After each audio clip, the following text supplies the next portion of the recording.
السلام عليكم الاخوات. اليوم ان شاء الله باذن الله نقدم لكم ثاني 3 ديال الوصفات في فيديو واحد.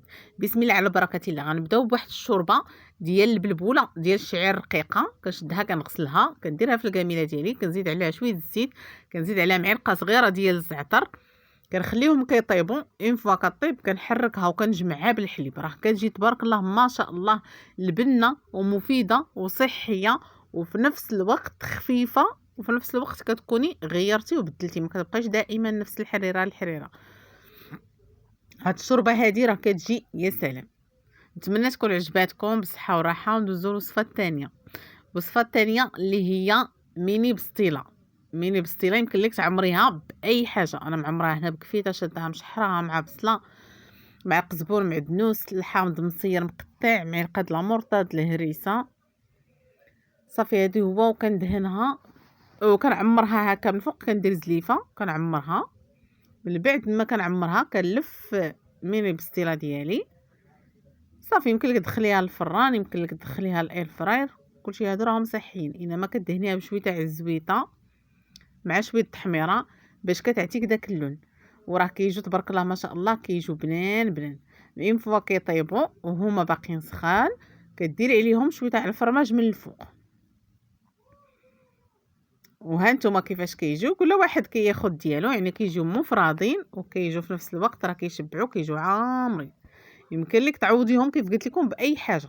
انا كنستعمل بزاف الكفته ديال اللادن، كنعمر بها وكنعود نبنن بالقمرون. الكروفيت كتبقاي تبني به، وبعد مره كندير حتى ديال الحوت.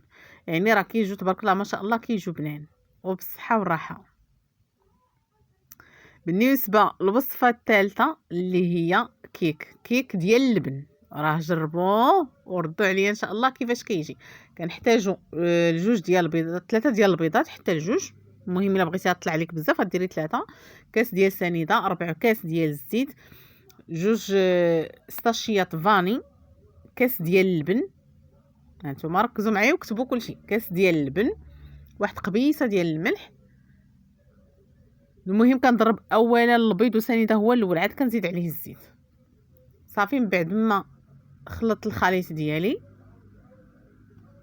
كنزيد جوج خماير ديال الحلوه مع الدقيق على حسب الخليط وندخلها للفران.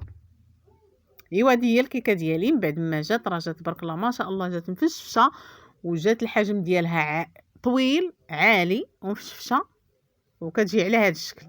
راه الكيكه ديال اللبن كطلع لي البنات ما شاء الله، كتطلع فنه. وجربوها. كتقطعيها هكا على شكل طولي وكتزينيها بشويه الشوكولاط وبصحه وراحه.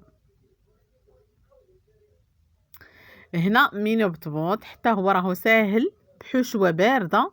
بالنسبه للعجينه كنحتاجو دقيق على حسب الكميه اللي بغيتي. كتزيدي معلقه ديال سنيده، معلقه ديال الخميره صغيره ولا كبيره، كتزيدي شويه ديال المليحه، شويه الزبده، معلقه كبيره ديال الزبده. كتعجنيهم بالحليب، كتخليهم حتى كيخمروا. من بعد ما كتقطعيهم تخليهم حتى كيخمروا صافي. كتعمريهم. بالنسبه للحشوه فيها الخيزو، بطاطا، الزيتون مقطعه، طون، وجا مع كلشي بالمايونيز.